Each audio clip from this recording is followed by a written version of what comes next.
तो आइए शुरू करते हैं इंग्लिश 7। इस लेक्चर में हम पढ़ेंगे use of has and have.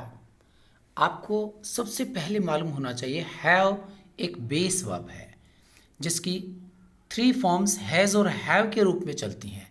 Has, have, had और हैव, हैड, हैड।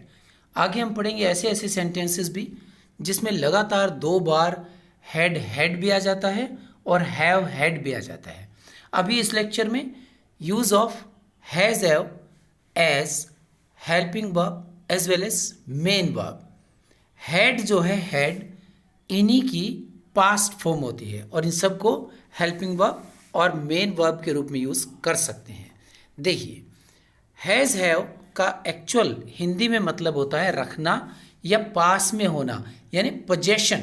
इंग्लिश में वर्ड है पोजेशन। पोजेशन मतलब मेरे पास होना, पजेसिव, मेरे पास कोई चीज़। Don't confuse it with near. कुछ ऐसे बच्चे हैं जिसको ये कह देते हैं ना कि मेरे पास एक पेन है, तो वो ऐसे इंग्लिश बनाते हैं कि आई नियर। वो पूछेंगे सर पास की इंग्लिश क्या होती है, तो टीचर अनजाने में ऐसे बता देता है पास का मतलब नियर। तो वो नहीं है ये पास मतलब ऑनरशिप होना, मेरे पास, मैं रखता हूँ, रखना, उसका मतलब है। तो देखिए सेंटेंस कैसे बनते हैं इसमें। जैसे एक सिंपल है, आप ये देखिए आई हैव ए पेन। उसी तरह से यहाँ जो सेंटेंस बना है आई हैव ए बुक। अगर आपके पास एक मार्कर है तो आप क्या कहेंगे, आई हैव ए मार्कर। आपके पास अगर 2 मार्कर्स हैं तो आप कहेंगे आई हैव 2 मार्कर्स। इसी तरह से आपके पास एक किताब है, आप बोलेंगे I have a book of English. I have a bungalow. He अगर आ गया तो ही के साथ क्या आ जाएगा, he has a big bungalow. We आ गया तो वी हैव 2 मोटर बाइक्स। मतलब छोटी छोटी बातें हैं, इन सब के साथ में दे हैड। अब इन्हीं की पास्ट फॉर्म क्या हो जाती है, they had a big farm house. यानी हैड का मतलब क्या हो जाएगा, था। उसका मतलब क्या था कि पास में रखना या पास में होना। हैड का मतलब क्या है, मेरे पास था, अब नहीं है। We had 2 horses. पहले हमारे पास थे, अब हमने बेच दिए, तो फिर क्या बन गया, हमारे पास थे। यानी हम क्या देख रहे हैं कि नाउन या प्रोनाउन के तुरंत बाद हैज़, हैव का यूज़ होता है। ये आई, वी, यू, दे जैसे हमने पहले भी किए और आगे बहुत काम आएंगे। फिर से एक बार बता देता हूँ जल्दी से।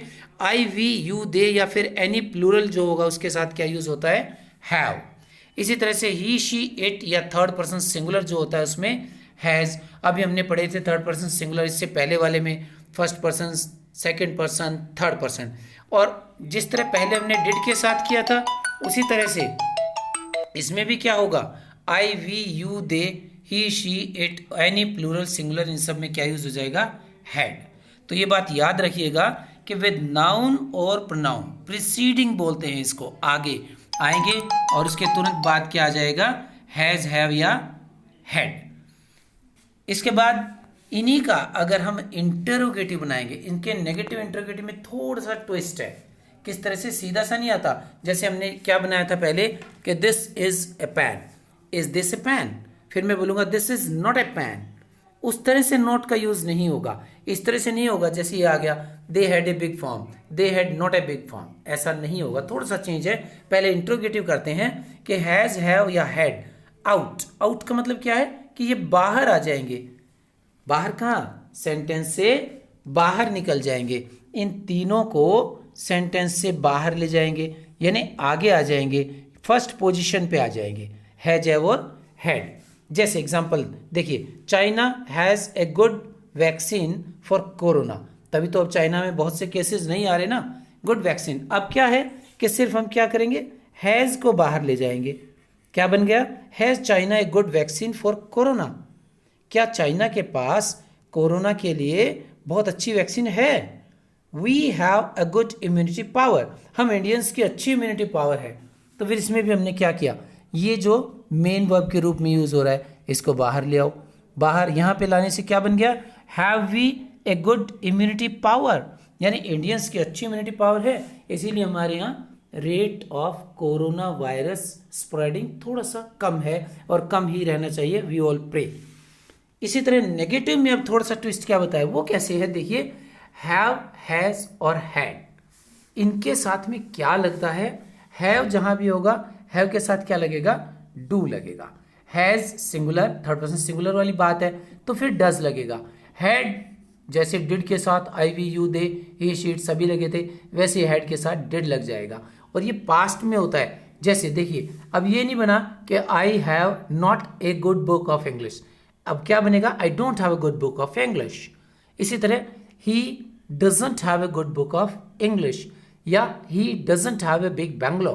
आप सेंटेंस कोई भी चेंज कीजिए, आप कहें कि I have a shirt, one shirt, एक शर्ट है, I don't have a shirt, I have all kurtas and pyjamas, ये हो सकता है। We didn't have two horses, हमारे पास दो घोड़े नहीं थे। वी हैड, पहले हैड था ना, तो had will change into didn't have. तो इसमें ये याद रखना है कि हैव का जब नेगेटिव बनाएंगे ना, केवल एज ए मेन वर्ब, अगर हैव हेल्पिंग वर्ब है नेगेटिव बनेगा तो लग जाएगा। जैसे अभी आगे हम पढ़ेंगे, देखिए मेन वर्ब के रूप में, I have a book, I have bought A good book, इसमें लगाएं हम, यहां लग जाएगा not, I have not bought A good book, यानी यहां पे तो लग जाएगा लेकिन यहां नहीं लगेगा। यहां मेन वर्ब के रूप में होगा तो डोंट हैव, डजंट हैव और डिडंट हैव आएगा, इस बात को आप याद रखिएगा। इंट्रोगेटिव में कैसे बनेगा, इसी का इंट्रोगेटिव बनाए तो भी देखिए, you have an important dictionary, negative बना, पहले क्या बना, you don't have an important dictionary, do you have an important dictionary, आ गया ना डू, इसके साथ में क्या आ गया, डू, जो इसके साथ लगा। और नेगेटिव का इंट्रोगेटिव बनेगा तो क्या आ जाएगा, don't you have an important dictionary, यानी एक के ही ये चार सेंटेंसेस आप बना के देखिए, ऐसे कोई भी लीजिए, कोई भी sentence, I have a cow, I don't have a cow, do you not have a cow, इस तरह से एक के दो तीन चार सेंटेंसेस बना सकते हैं। सिंपल देखिए, अगर थर्ड पर्सन सिंगुलर में है तो क्या बनेगा, she has a cat, she doesn't have a cat, does she have a cat, ये भी क्या होना चाहिए, इंट्रोगेटिव होना चाहिए यहाँ पे। और doesn't she have a cat, अब इसको हम रिप्लेस किससे करें, जहां है जब है उसको हेड से रिप्लेस कर दीजिए, पास्ट में चला जाएगा, यानी आपके पास बिल्ली अभी तो है और हेड कर दिया तो क्या होगा, आपके पास बिल्ली थी। बस इतना सा सीखना है हमें हैज हैव का यूज। और मेन वर्ब के रूप में एक बार प्रेजेंट परफेक्ट टेंस में करेंगे। जितने हमारे टेंसेज हैं उन सब में 12 टेंसेज होते हैं। ये वाली जो चीज़ है ये मैं एक बार आपको बहुत अच्छी तरह टेंसेज में सिखाऊंगा। ये 12, इनमें से 6 में परफेक्ट टेंस आता है, हैज हैव और हैड का यूज़ होता है, बहुत अच्छे से सीखेंगे। अभी सिर्फ इतना डिफरेंस बताया कि एक ही सेंटेंस को आप कैसे, ये मेन वर्ब है आई हैव ए बुक, अब देखिए मेन वर्ब, अब मेन वर्ब बॉट आ गया, I have bought a book, I have done my work, अब मेन वर्ब क्या आ गई है, डन आ गई है, हैव हेल्पिंग वर्ब है, ही हैज़ ए बेंगलो, और फिर क्या आ गया, he has bot A bungalow, यहाँ पे ये क्या आ गई, helping verb. They had 2 horses, they had sold, यानी उनके पास थे बहुत सारे घोड़े थे, 2 बेच दिए हैं, हैड सोल्ड, यानी ये मेन वर्ब, ये हेल्पिंग वर्ब।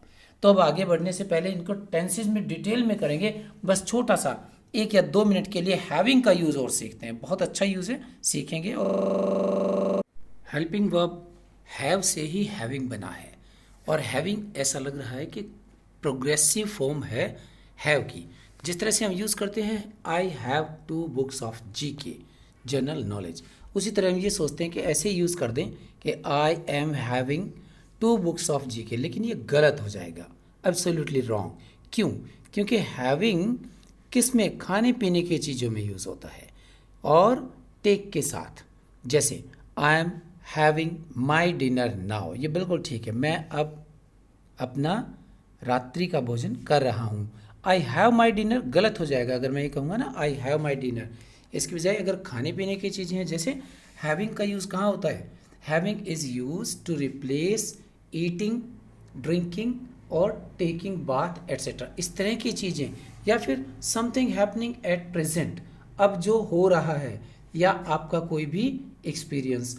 दूसरा पास्ट पार्टिसिपल के रूप में, एक बार यहाँ देखें हैविंग खाने पीने की चीज़ों में, जैसे आप ये कह सकते हैं I am having my dinner, I am having my breakfast, I am having my food, very simple, continuous में यूज़ होता है बस।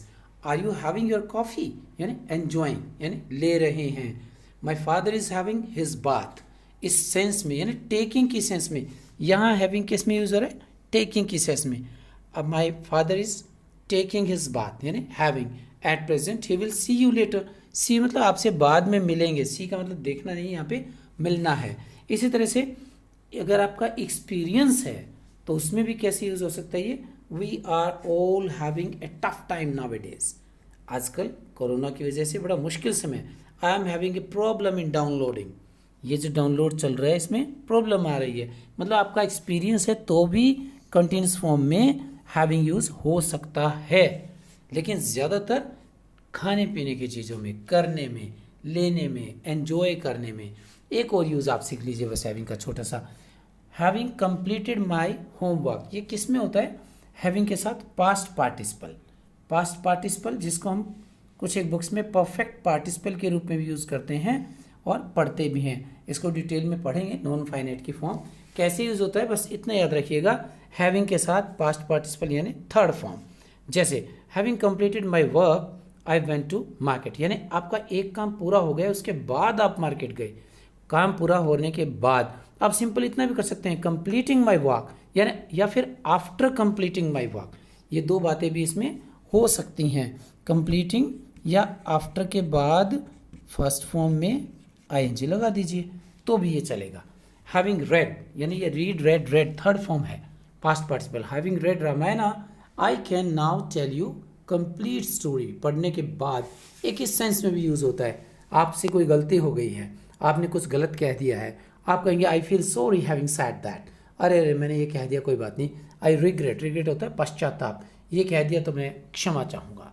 तो बस हैविंग का या तो यहाँ पास्ट पार्टिसिपल के रूप में या फिर ये वाला यूज़ याद रखिए, ईटिंग, ड्रिंकिंग। सीधा सा आप नहीं कहेंगे कि I have 2 blackboards, I am having 2 pens. I have तो कह सकते हैं, मेरे पास ब्लैक बोर्ड्स हैं। आई एम हैविंग नहीं कहेंगे, बस हैव और हैविंग का छोटा सा यूज़ है, इसको याद रखिएगा। That's all.